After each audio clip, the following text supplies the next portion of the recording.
The Monkey's Paw by W. W. Jacobs. Without, the night was cold and wet, but in the small parlor of Lamberton Villa the blinds were drawn and the fire burned brightly. Father and son were at chess. The former, who possessed ideas about the game involving radical chances, putting his king into such sharp and unnecessary perils that it even provoked comment from the white-haired old lady knitting placidly by the fire. "Hark at the wind!" said Mr. White, who, having seen a fatal mistake after it was too late, was amiably desirous of preventing his son from seeing it. "I'm listening," said the latter grimly, surveying the board as he stretched out his hand. "Check." "I should hardly think that he's come tonight," said his father, with his hand poised over the board. "Mate," replied the son.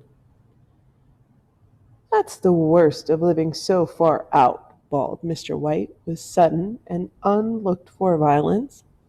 "Of all the beastly, slushy, out-of-the-way places to live in, this is the worst. Past a bog, and the road's a torrent. I don't know what people are thinking about. I suppose because only 2 houses in the road are let. They think it doesn't matter." "Never mind, dear," said his wife soothingly. "Perhaps you'll win the next one." Mr. White looked up sharply, just in time to intercept a knowing glance between mother and son. The words died away on his lips, and he hid a guilty grin in his thin gray beard. "There he is," said Herbert White, as the gate banged too loudly and heavy footsteps came to the door. The old man rose with hospitable haste and opened the door, was heard condoling with the new arrival. The new arrival also condoled with himself, so that Mrs. White said "Tut, tut," and coughed gently as her husband entered the room, followed by a tall, burly man, beady of eye and rubicund of visage. "Sergeant Major Morris," he said, introducing him. The sergeant major took his hands, and taking the proffered seat by the fire, watched contentedly as his host got out whiskey and tumblers and stood a small copper kettle on the fire. At the third glass his eyes got brighter, and he began to talk, the little family circle regarding with eager interest this visitor from distant parts, as he squared his broad shoulders in the chair and spoke of wild scenes and doughty deeds, of wars and plagues and strange peoples. 21 years of it," said Mr. White, nodding at his wife and son. "When he went away, he was a slip of a youth in a warehouse. Now look at him." "He don't look to have taken much harm," said Mrs. White politely. "I'd like to go to India myself," said the old man, "just to look around a bit, you know." "Better where you are," said Sergeant Major, shaking his head. He put down the empty glass and, sighing softly, shook it again. "I should like to see those old temples and farquhars and jugglers," said the old man. "What was it that you started telling me the other day about a monkey's paw or something, Morris?" "Nothing," said the soldier hastily. "Leastways, nothing worth hearing." "Monkey's paw?" said Mrs. White curiously. "Well, it's just a bit of what you might call magic, perhaps," said the sergeant major offhandedly. His 3 listeners leaned forward eagerly. The visitor absent-mindedly put his empty glass to his lips and then set it down again. His host filled it for him again. "To look at," said the sergeant major, fumbling in his pocket, "it's just an ordinary little paw, dried to a mummy." He took something out of his pocket and proffered it. Mrs. White drew back with a grimace, but her son, taking it, examined it curiously. "And what is there special about it?" inquired Mr. White, as he took it from his son, and having examined it, placed it on the table. "I've had a spell put on it by an old fakir, said Sergeant Major. A very holy man. He wanted to show that fate ruled people's lives, and that those who interfered with it did so to their sorrow. He put a spell on it so that three separate men could each have three wishes from it. His manners were so impressive that his hearers were conscious that their light laughter had charged somewhat. Well, why don't you have three, sir? Said Herbert White cleverly. The soldier regarded him the way that middle age is wont to regard presumptuous youth. I have, he said quietly, and his blotchy face whitened. And did you really have the three wishes granted? Asked Miss White. I did, said the sergeant major, and his glass tapped against his strong teeth. And has anybody else wished? Persisted the old lady. The first man had his three wishes, yes, was the reply. I don't know what the first two were, but the third was for death. That's how I got the paw. His tones were so grave that a hush fell upon the group. If you've had your three wishes, it's no good to you now, then, Morris, said the old man at last. What do you keep it for? The soldier shook his head. Fancy, I suppose, he said slowly. I did have some idea of selling it, but I don't think I will. It's caused me enough mischief already. Besides, people won't buy. They think it's a fairy tale, some of them, and those who do think anything of it want to try it first and pay me afterward. If you could have another three wishes, said the old man, eyeing him keenly, what would you have them? Would you have them? I don't know, said the other. I don't know. He took the paw and, dangling it between his forefinger and thumb, suddenly threw it upon the fire. White, with a slight cry, stooped down and snatched it off. Better let it burn, said the soldier solemnly. If you don't want it, Morris, said the other, give it to me. I won't, said his friend doggedly. I threw it on the fire. If you keep it, don't blame me for what happens. Pitch it on the fire like a sensible man. The other shook his head and examined his possession closely. How do you do it? He inquired. Hold it in your right hand and wish aloud, said the sergeant major. But I warn you of the consequences. Sounds like the Arabian Nights, said Mrs. White, as she rose and began to set the supper. Don't you think you might wish for 4 pairs of hands for me? Her husband drew the talisman from his pocket, and all three burst into laughter as the sergeant major, with a look of alarm on his face, caught him by the arm.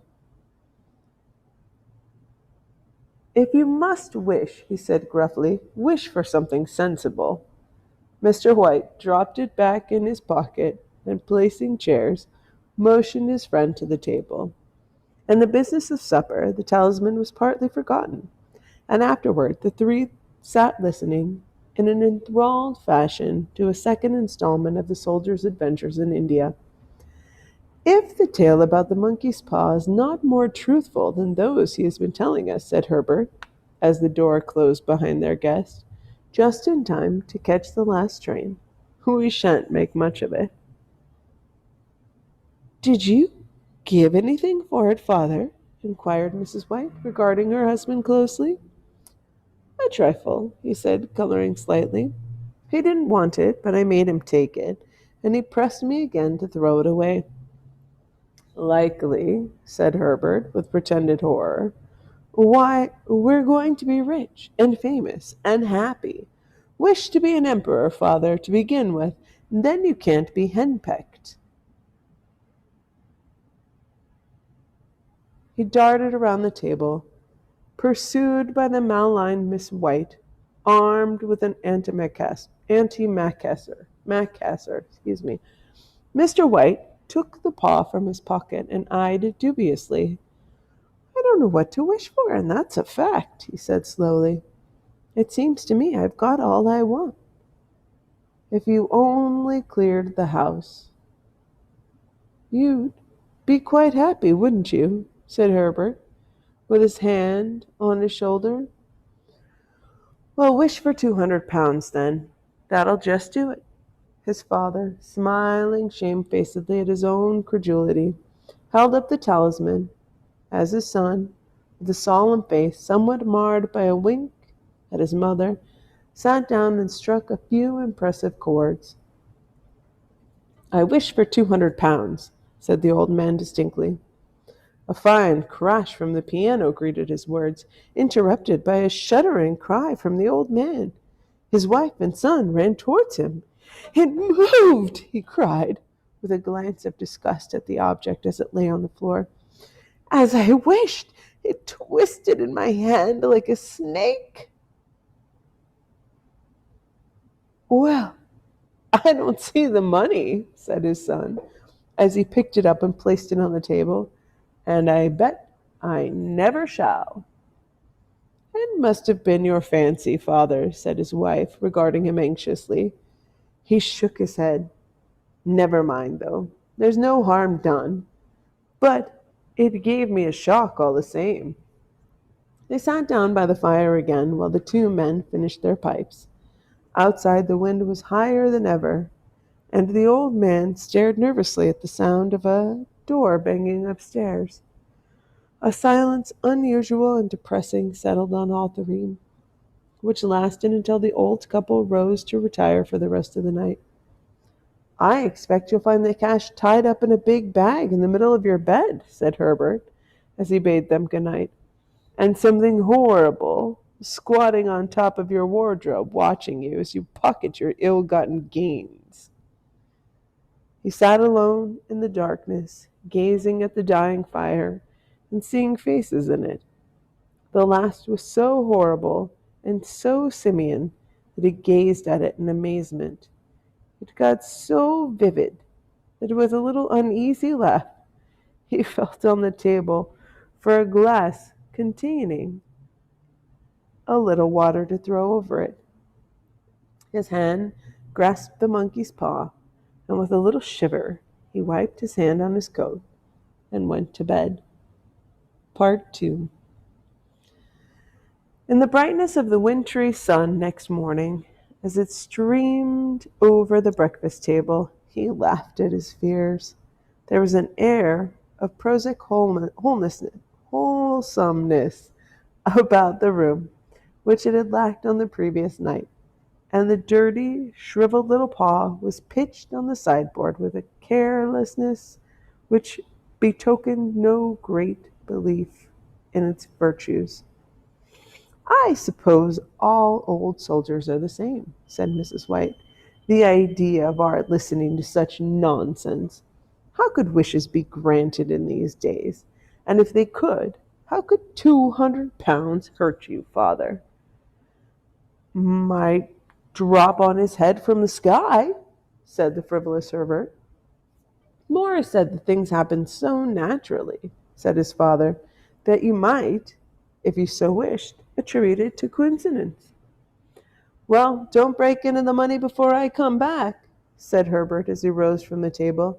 I'm afraid it'll turn you into mean, avaricious man, and we shall have to disown you.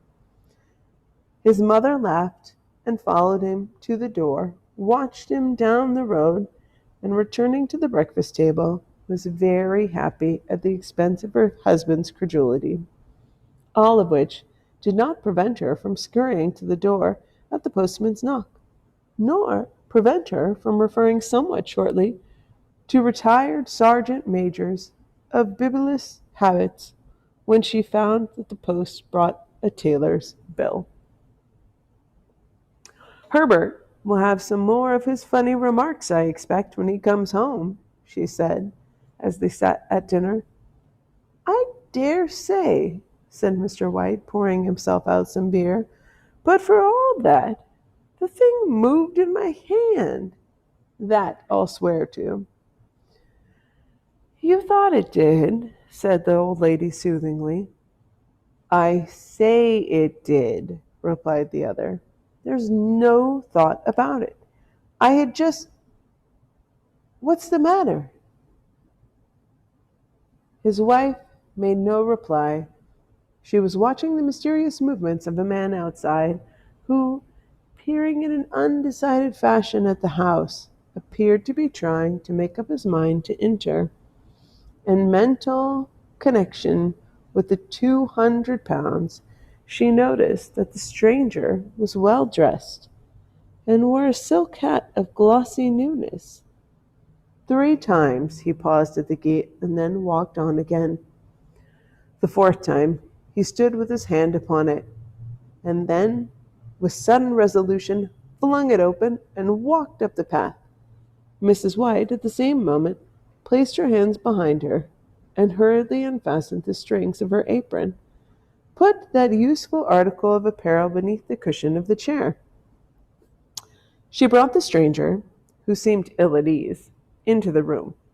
He gazed at her furtively and listened in a preoccupied fashion as the old lady apologized for the appearance of the room and her husband's coat, a garment which he usually reserved for the garden. She then waited, as patiently as her sex would permit, for him to broach his business. But he was at first strangely silent. I I I was asked to call," he said at last, and stooped down and picked a piece of cotton from his trousers. "I come from Ma and Megan's." The old lady started. "Is anything the matter?" she asked breathlessly. "Has anything happened to Herbert? What is it? What is it?"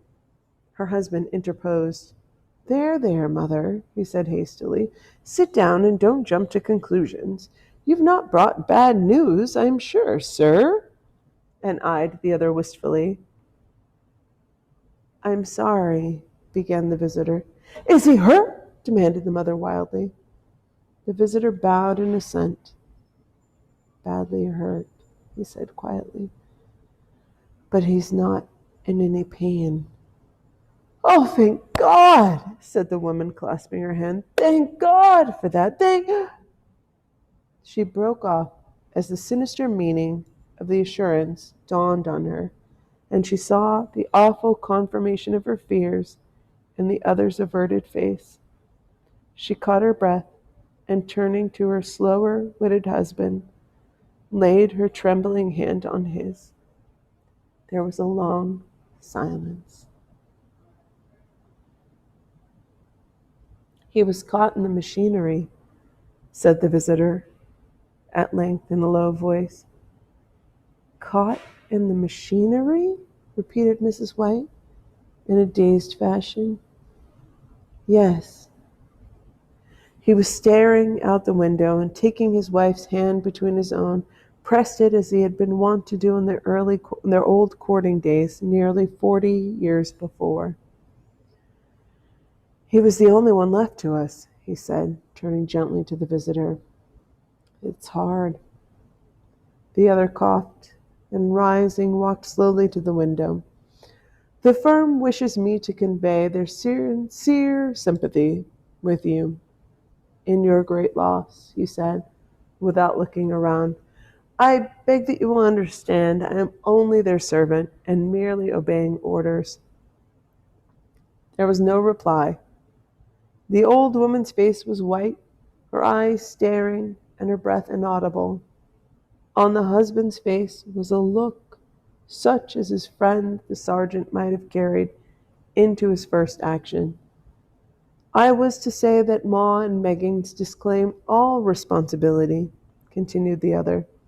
"They admit no liability at all, but in consideration of your son's services, they wish to present you with a certain sum as compensation." Mr. White dropped his wife's hand, and rising to his feet, gazed with a look of horror at His visitor, his dry lips shaped the words. How much? 200 pounds, was the answer. Unconscious of his wife's shriek, the old man smiled faintly, put out his hands like a sightless man, and dropped, a senseless heap, to the floor. Part 3. In the huge new cemetery, some 2 miles distant, the old people buried their dead and came back to the house steeped in shadows and silence. It was all over so quickly that at first they could hardly realize it, and remained in a state of expectation, as though of something else to happen, something else which was to lighten this load too heavy for their old hearts to bear. But the days passed, and expectations gave way to resignation, the hopeless resignation of the old, sometimes miscalled apathy.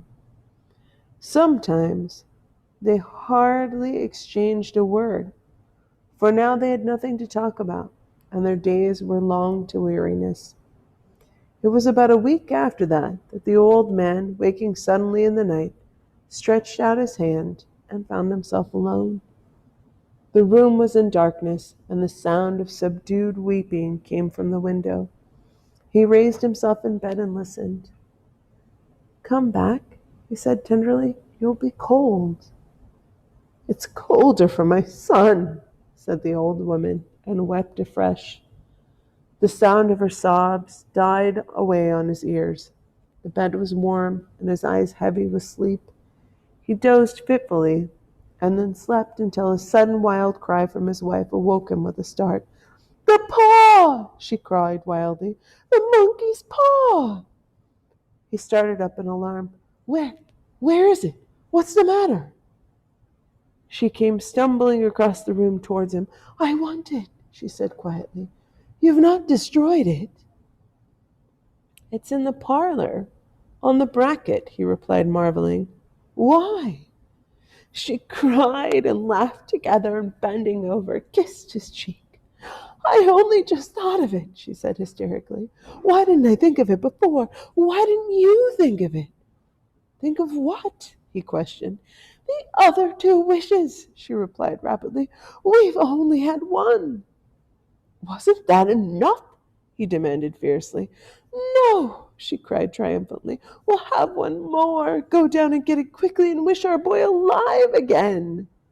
The man sat in bed and flung the bedclothes from his quaking limbs.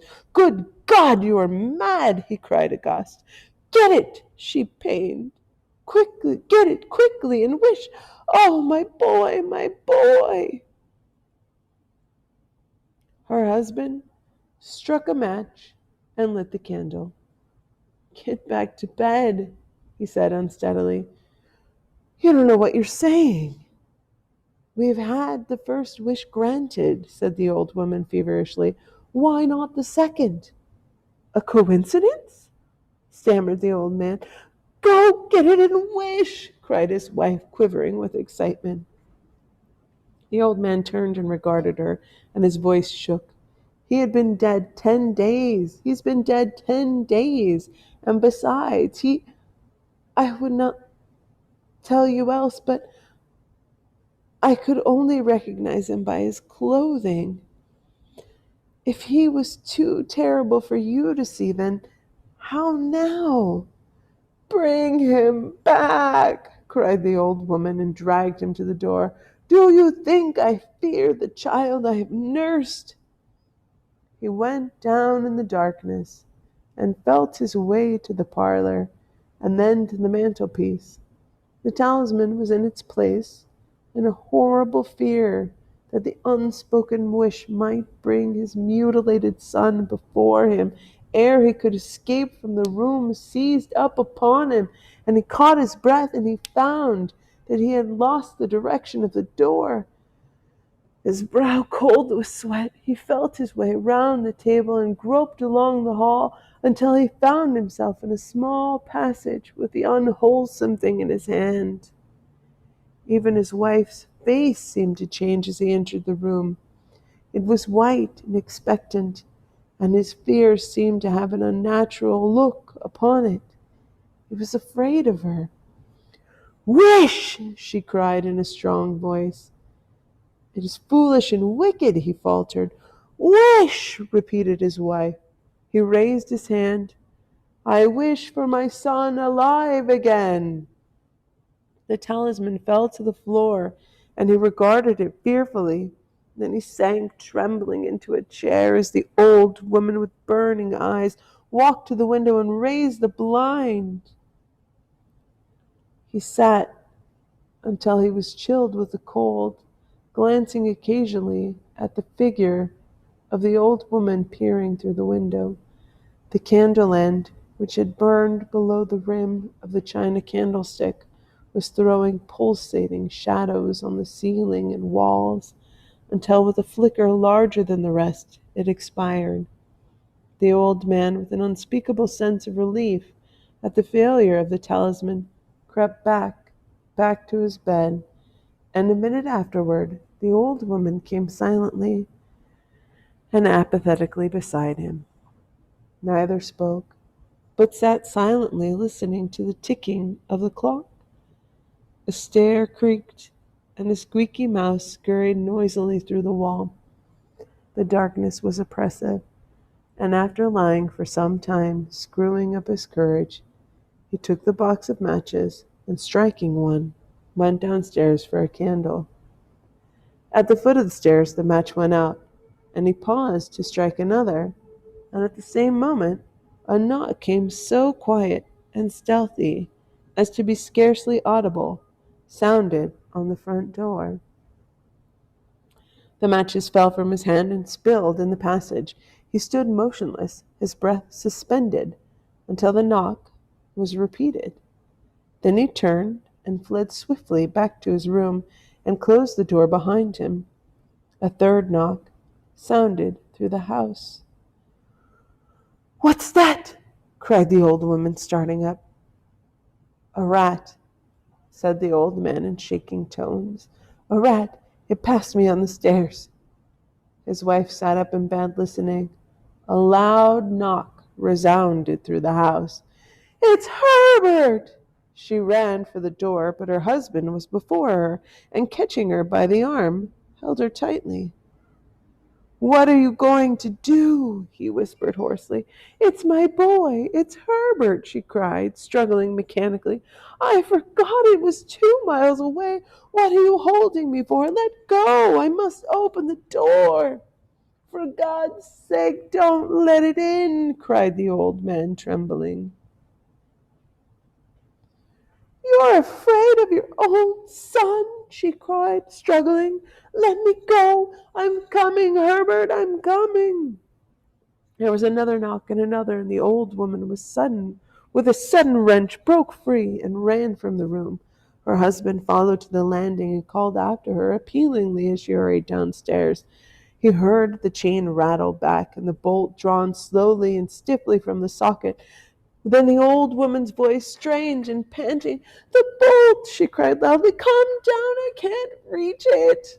But her husband was on his hands and knees, groping wildly on the floor in search of the paw. If only he could find it before the thing outside got in. A perfect fusilage of knocks reverberating through the house, and he heard the scraping of the chair as his wife put it down in the passage against the door. He heard the creaking of the bolt as it came slowly back, and at the same moment he found the monkey's paw and frantically breathed his third and last wish. The knocking ceased suddenly, although the echoes of it were still in the house. He heard the chair drawn back and the door opened. A cold wind rushed up the staircase, and a long, loud wail of disappointment and misery from his wife gave him the courage to run down to her side, and then to the gate beyond. The street lamp, flickering opposite, shone on a quiet and deserted road.